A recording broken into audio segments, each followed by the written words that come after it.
আন্তর্জাতিক অর্থনীতির জটিল কিন্তু দারুণ আকর্ষণীয় দুনিয়ায় আপনাদের স্বাগত। আজকের এই আলোচনায় আমরা অর্থনীতির এমন কিছু মৌলিক বিষয় সহজভাবে বোঝার চেষ্টা করব যা শুধুমাত্র বিশ্বকে বুঝতে সাহায্য করবে না, বরং বিসিএস লিখিত পরীক্ষার প্রস্তুতির জন্য ভীষণ গুরুত্বপূর্ণ। চলুন শুরুতেই একটা বড়সড় প্রশ্ন বা বলা ভালো একটা ধাঁধা নিয়ে কথা বলা যাক। এমন একটা প্রশ্ন যা কিনা পৃথিবীর সবচেয়ে ক্ষমতাশালী দেশের নীতিনির্ধারকদেরও রাতের ঘুম কেড়ে নেয়। আর বিশ্বাস করুন, অনেক বড় বড় অর্থনৈতিক সংকটের পেছনে কিন্তু এই একটা প্রশ্নের উত্তরই লুকিয়ে থাকে। তবে হ্যাঁ, ওই বড় ধাঁধার সমাধান করতে হলে আমাদের আগে আন্তর্জাতিক অর্থনীতির কিছু পরিভাষা বা সহজ কথায় এর ভাষাটা বুঝতে হবে। আচ্ছা, ধরুন একটা দেশ হঠাৎ প্রচুর তেল বা গ্যাসের ভাণ্ডার পেয়ে গেল। শুনতে তো দারুণ লাগছে, তাই না? কিন্তু অর্থনীতির ভাষায় এটাই ডেকে আনতে পারে ডাচ ডিজিজ নামের এক অদ্ভুত সংকট। মানে যখন প্রচুর বিদেশি মুদ্রা দেশে আসতে শুরু করে, তখন দেশের টাকার দাম বেড়ে যায়। ফলে দেশের তৈরি পোশাক বা কৃষি পণ্যের মতো অন্যান্য রপ্তানি খাতগুলো আন্তর্জাতিক বাজারে প্রতিযোগিতায় পিছিয়ে পড়ে। কারণ বিদেশিদের কাছে তখন এই জিনিসগুলো অনেক বেশি দামি মনে হয়। এটা কিন্তু শুধু বইয়ের কথা নয়, এর জলজন্ত উদাহরণ হল ভেনেজুয়েলা। তারা সবটুকু মনোযোগ শুধু তেলের ওপর দিয়েছিল, আর তাতেই হলো কাল। যখনই বিশ্ববাজারে তেলের দাম পড়ল, তাদের পুরো অর্থনীতিটাই হুড়মুড়িয়ে ভেঙে পড়ল। ডাচ ডিজিজের বিপদটা কি, তা ভেনেজুয়েলার চেয়ে ভালো আর কেউ বোঝেনি। এবার আসি আরেকটা গুরুত্বপূর্ণ সমস্যায়, যার নাম টুইন ডেফিসিট বা জোড়া ঘাটতি। ব্যাপারটা অনেকটা এরকম যে একটা দেশ আয় বুঝে ব্যয় করছে না। একদিকে সরকারের খরচ তার আয়ের চেয়ে বেশি, আবার অন্যদিকে পুরো দেশ মিলে যা রপ্তানি করছে তার চেয়ে বেশি আমদানি করছে। এই দুটো ঘাটতি যখন একসাথে চলে, তখন অর্থনীতি খুব ঝুঁকিপূর্ণ অবস্থায় চলে যায়। এই সারণীটা দেখলে বিষয়টা আরও পরিষ্কার হবে। দেখুন, এখানে কারেন্ট অ্যাকাউন্টে ঘাটতি দেখানো হয়েছে, মানে আমদানি বেশি, রপ্তানি কম। তো এই ঘাটতি পূরণ হবে কিভাবে? এর জন্য ক্যাপিটাল অ্যাকাউন্টে উদ্বৃত্ত থাকতে হবে। সহজ ভাষায় বিদেশ থেকে ঋণ করে বা বিদেশি বিনিয়োগ এনে এ ঘাটতি মেটাতে হয়। কিন্তু দীর্ঘমেয়াদে এটা অর্থনীতির জন্য একটা বড় বোঝা হয়ে দাঁড়াতে পারে। বেশ, তাহলে মূল আলোচনায় ফেরা যাক। আমরা যে ধাঁধাটা দিয়ে শুরু করেছিলাম, সেটার মুখোমুখি হওয়ার জন্য আমরা এখন তৈরি। অর্থনীতিবিদ রবার্ট মুন্ডেল এবং মার্কাস ফ্লেমিংয়ের দেওয়া এই তত্ত্বটির নাম ইম্পসিবল ট্রিনিটি বা অসম্ভব ত্রয়ী। একে ট্রাইলেমাও বলা হয়। এটা আন্তর্জাতিক অর্থনীতির একটা অলঙ্ঘনীয় নিয়ম। নিয়মটা হলো, কোনো দেশ একই সাথে তিনটে জিনিস পেতে পারে না: নির্দিষ্ট বিনিময় হার, পুঁজির অবাধ চলাচল আর স্বাধীন মুদ্রানীতি।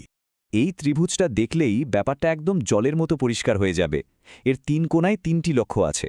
যে কোনো দেশকে এর মধ্যে থেকে যে কোনো দুটো বেছে নিতে হবে, কিন্তু তৃতীয়টা ছেড়ে দিতেই হবে। তিনটে একসাথে পাওয়া কখনোই সম্ভব না। এই টেবিলটা সেই কঠিন বিবরটাই তুলে ধরেছে। যেমন ধরুন চীনের কথা। তারা তাদের মুদ্রার একটা নির্দিষ্ট বিনিময় হার ধরে রাখতে চায়, আবার দেশের মুদ্রানীতিও নিজেদের হাতে রাখতে চায়। এর জন্য তাদের পুঁজির অবাধ চলাচলকে নিয়ন্ত্রণ করতে হয়েছে। অর্থাৎ চাইলেই যে কেউ চীন থেকে যত খুশি টাকা বাইরে নিয়ে যেতে পারে না। প্রত্যেকটা পথের পরিণতি কিন্তু ভিন্ন। সুতরাং মূল কথা হল, আপনি সবকিছু একসাথে পেতে পারেন না। একটা দেশকে তিনটির মধ্যে যে কোনো দুটি বেছে নিতেই হবে। এখানে কোনো সহজ রাস্তা নেই, আছে শুধু কঠিন সমঝোতা। তাহলে এখন প্রশ্ন হল, এই কঠিন সিদ্ধান্তগুলো নিতে গিয়ে যদি কোনো ভুল হয়ে যায়, কিংবা ধরুন বিনিয়োগকারীরাই যদি আস্থা হারিয়ে ফেলে, তখন কি হয়? এর সবচেয়ে ভয়ঙ্কর একটা পরিণতি হল ক্যাপিটাল ফ্লাইট বা পুঁজি পাচার।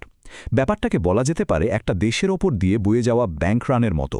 যখন মানুষ ব্যাংক থেকে পাগলের মতো টাকা তুলে নিতে শুরু করে, তখন যেমন ব্যাংকের পতন হয়, ঠিক তেমনি দেশ থেকে যখন হু হু করে পুঁজি বেরিয়ে যেতে থাকে, তখন দেশের অর্থনীতিরও পতন ঘটার আশঙ্কা তৈরি হয়।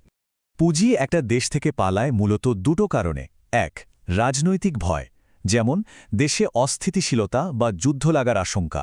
আর দুই, অর্থনৈতিক কারণ, যেমন দেশে সুদের হার কমে যাওয়া বা মুদ্রার মান পড়ে যাওয়ার ভয়। তখন বিনিয়োগকারীরা আরও বেশি লাভের আশায় তাদের টাকা অন্য দেশে নিয়ে যায়। আর এর ফলাফল রীতিমতো মারাত্মক। সরকারের কর আদায় কমে যায়, দেশের বড় বড় সম্পদের দাম পড়ে যায়, সাধারণ মানুষের কেনার ক্ষমতা কমে আসে, আর সবচেয়ে ভয়ঙ্কর হলো এই আতঙ্কটা সবার মধ্যে খুব দ্রুত ছড়িয়ে পড়ে, যা পরিস্থিতিকে আরও খারাপ করে তোলে। এখন আমরা দেখব এর চূড়ান্ত পরিণতি কি হতে পারে। মানে যখন পুরো সিস্টেমটাই চাপের মুখে ভেঙে পড়ে, তখন ঠিক কি ঘটে। ১৯৯৭ সালের এশীয় আর্থিক সংকট হল এর সবচেয়ে বড় উদাহরণ। ওই সময়েই বিশ্ব দেখেছিল ইম্পসিবল ট্রিনিটিকে অস্বীকার করার চেষ্টা করলে তার ফল কতটা ভয়াবহ হতে পারে। ঘটনাটা ঘটেছিল ঠিক এইভাবে। প্রথমে পূর্ব এশিয়ার দেশগুলো ডলারের বিপরীতে নিজেদের মুদ্রার একটা নির্দিষ্ট মান ধরে রেখেছিল, আবার বিদেশি বিনিয়োগের রাস্তাও খুলে দিয়েছিল। ফলে প্রচুর বিদেশি বিনিয়োগ, যাকে বলে হট মানি, তাদের দেশে আসতে শুরু করে। কিন্তু যখনই তাদের অর্থনীতিতে একটু টালমাটাল অবস্থা দেখা দিল, বিনিয়োগকারীরা ভয় পেয়ে গেল। রাতারাতি বিলিয়ন বিলিয়ন ডলার দেশ থেকে বেরিয়ে যেতে শুরু করল। আর সেই দেশগুলো নিজেদের মুদ্রার মান ধরে রাখতে গিয়ে তাদের সমস্ত রিজার্ভ শেষ করে ফেলল। ফলাফল ভয়াবহ অর্থনৈতিক বিপর্যয়। আর হাল আমলের আরেকটা বড় সংকট হল সভারেন ডেট ক্রাইসিস। সোজা কথায় যখন একটা দেশ বা তার সরকার বিদেশ থেকে নেওয়া ঋণ আর শোধ করতে পারে না বা খেলাপি হয়ে যায়। খুব বেশি দূরে যাওয়ার দরকার নেই, আমাদের প্রতিবেশী দেশ শ্রীলঙ্কার কথাই ভাবুন। 2022 সালে তারা তাদের বিদেশি ঋণ শোধ করতে পারেনি। এর পেছনে ছিল কোভিডের কারণে পর্যটন খাতের বিপর্যয় এবং বিশাল আকারের সব প্রকল্পের জন্য নেওয়া বিপুল পরিমাণ ঋণ। এই উক্তিটা আমাদের একটা জরুরি বিষয় মনে করিয়ে দেয়। যখন কোনো দেশে খুব দ্রুত ঋণের পরিমাণ বাড়তে থাকে, বিশেষ করে বিদেশি ঋণ, তখন নীতি নির্ধারকদের খুব সতর্ক হতে হয়। কারণ ইতিহাস বলে এটাই প্রায়শই একটা বড় আর্থিক সংকটের পূর্বাভাস দেয়। তো এত সব আলোচনার পর আমরা তাহলে কি বুঝলাম? মূল কথাটা হলো, একটা আধুনিক অর্থনীতি চালানো মানেই হলো প্রতিনিয়ত একটা দড়ির উপর দিয়ে হাঁটার মতো ব্যালেন্স করে চলা। যে কোনো সরকারের সামনে সবচেয়ে বড় চ্যালেঞ্জ হলো এই পরস্পর বিরোধী লক্ষ্যগুলোর মধ্যে একটা ভারসাম্য তৈরি করা।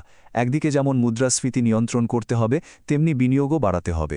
একদিকে যেমন ডাচ ডিজিজ এড়ানোর জন্য অর্থনীতিকে বহুমুখী করতে হবে, তেমনি বিদেশি ঋণও সাবধানে পরিচালনা করতে হবে। আর এই সবকিছু করতে হবে এমনভাবে যাতে কোনো নতুন সংকট তৈরি না হয়। আর এই পুরো আলোচনাটা আমাদের একটা মৌলিক প্রশ্নের সামনে দাঁড় করিয়ে দেয়।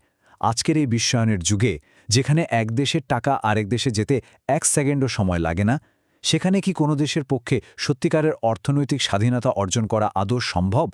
নাকি প্রত্যেকটা দেশের নীতি আসলে কিছু না কিছু সমঝোতার ফসল?